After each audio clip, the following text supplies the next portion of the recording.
Firman Tuhan Harian.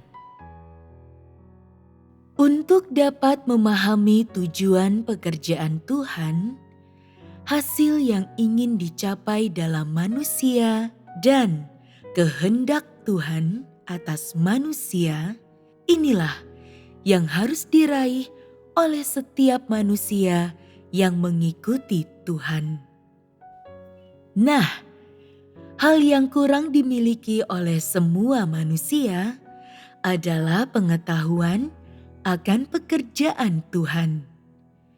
Manusia tidak menangkap maupun memahami tepatnya apa perbuatan Tuhan dalam manusia, semua pekerjaan Tuhan, dan kehendak Tuhan sejak penciptaan dunia. Kurangnya pemahaman ini bukan hanya terlihat di seluruh kalangan keagamaan, tetapi bahkan dalam semua orang yang percaya kepada Tuhan. Ketika tiba saatnya engkau benar-benar melihat Tuhan dan menyadari hikmat Tuhan, ketika engkau melihat semua perbuatan Tuhan dan mengenali siapa Tuhan dan apa yang dimilikinya, ketika engkau melihat kelimpahan, hikmat, keajaibannya, dan semua pekerjaannya dalam manusia, pada saat itulah engkau akan mencapai keberhasilan dalam imanmu kepada Tuhan. Ketika Tuhan dikatakan mencakup segalanya dan sangat berlimpah, apa yang dimaksud dengan mencakup segalanya? Apa yang dimaksud dengan berlimpahan? Jika engkau tidak mengerti hal ini, engkau tidak bisa dianggap sebagai orang yang percaya kepada Tuhan.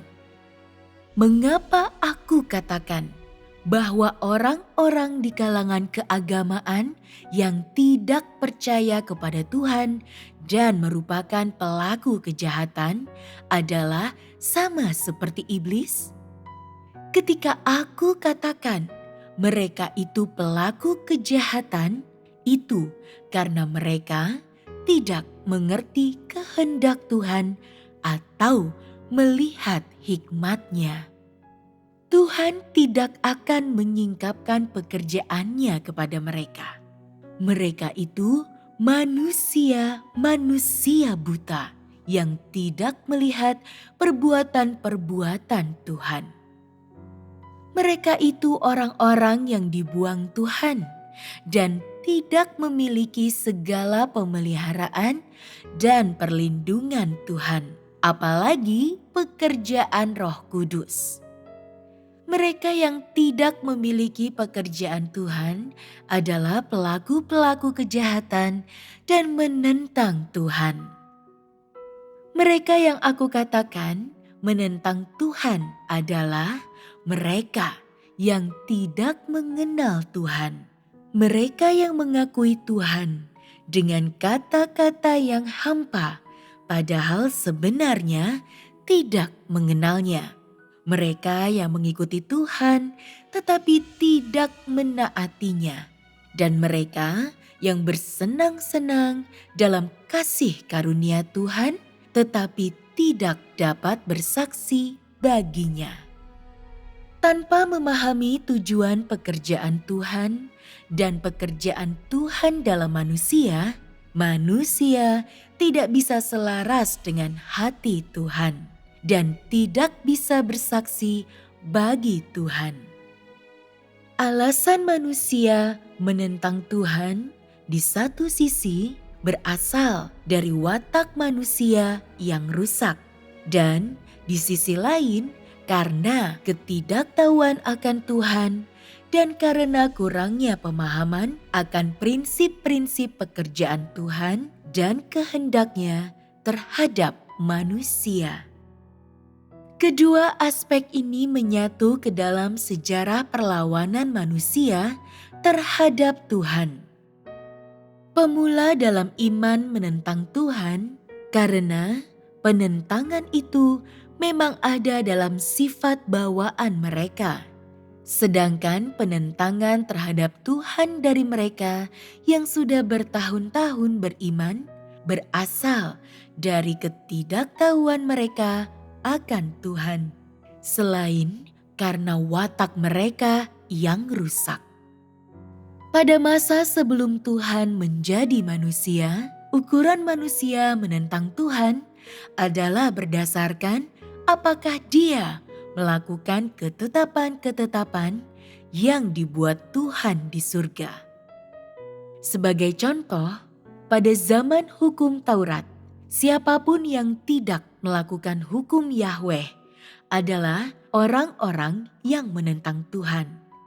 Siapapun yang mencuri persembahan kepada Yahweh dan siapapun yang menentang mereka yang diperkenan Yahweh adalah orang-orang yang menentang Tuhan. Dan merekalah yang pasti dirajam batu sampai mati. Siapapun yang tidak menghormati ayah dan ibunya dan siapapun yang memukul atau mengutuk orang lain adalah mereka yang tidak melakukan hukum Taurat. Siapapun yang tidak melakukan hukum Yahweh adalah mereka yang menentangnya. Namun, hal ini tidak berlaku lagi pada zaman kasih karunia. Sama seperti siapapun yang menentang Yesus adalah mereka yang menentang Tuhan. Dan siapapun yang tidak menaati perkataan Yesus adalah mereka yang menentang Tuhan. Pada zaman ini, penentuan siapa menentang Tuhan menjadi semakin jelas batasannya dan semakin nyata.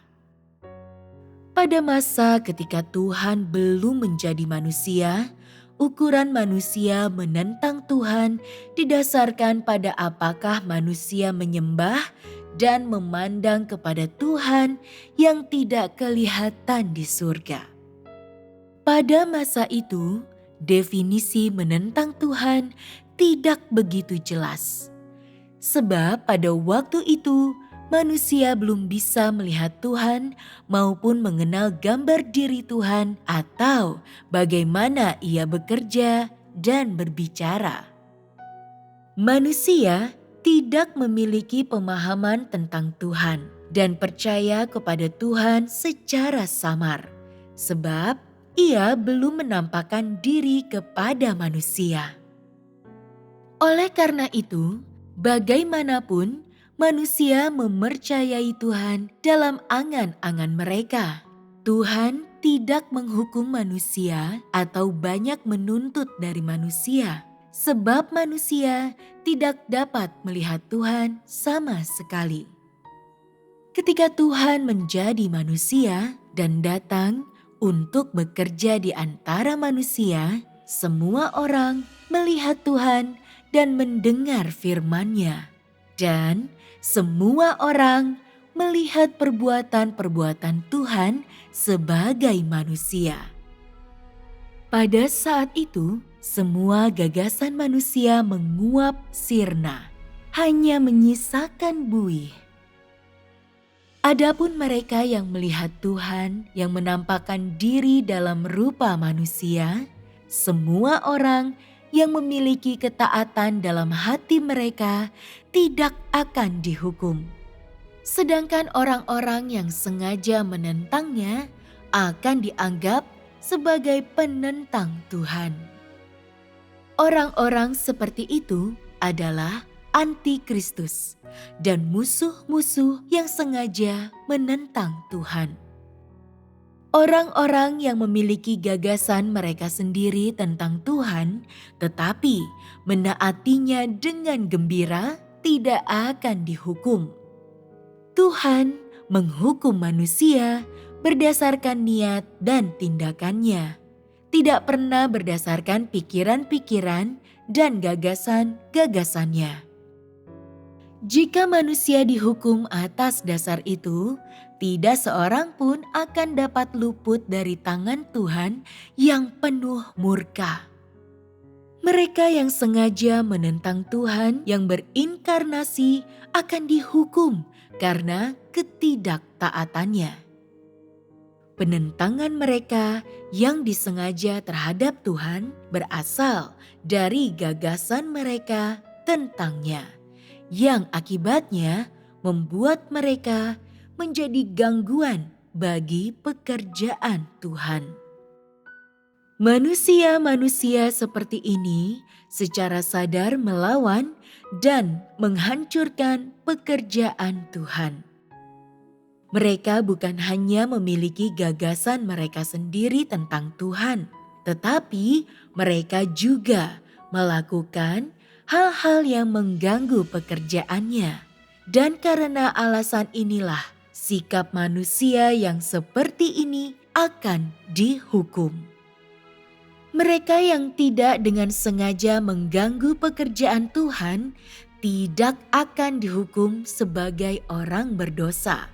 Sebab mereka dapat taat dengan rela hati dan tidak menyebabkan kekacauan dan gangguan.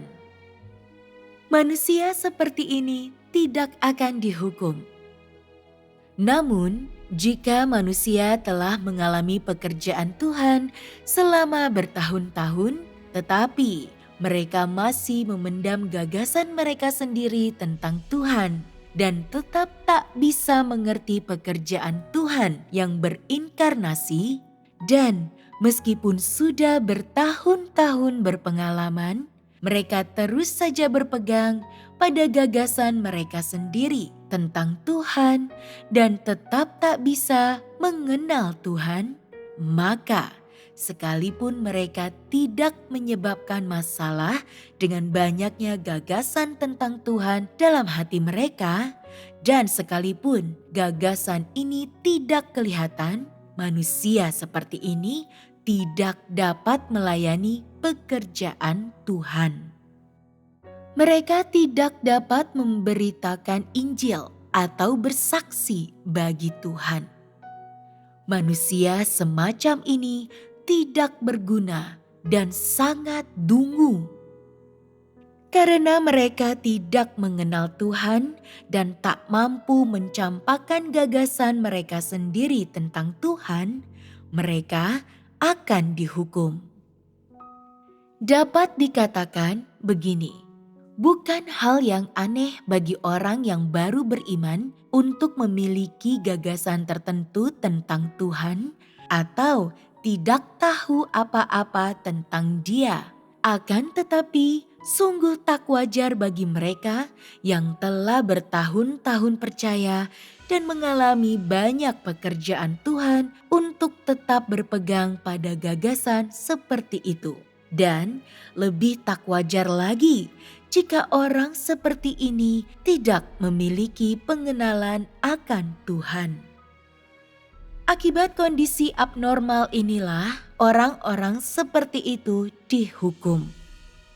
Manusia tidak normal ini tidak berguna. Merekalah orang-orang yang paling menentang Tuhan dan yang menikmati kasih karunia Tuhan dengan sia-sia. Semua manusia seperti ini akan disingkirkan pada akhirnya.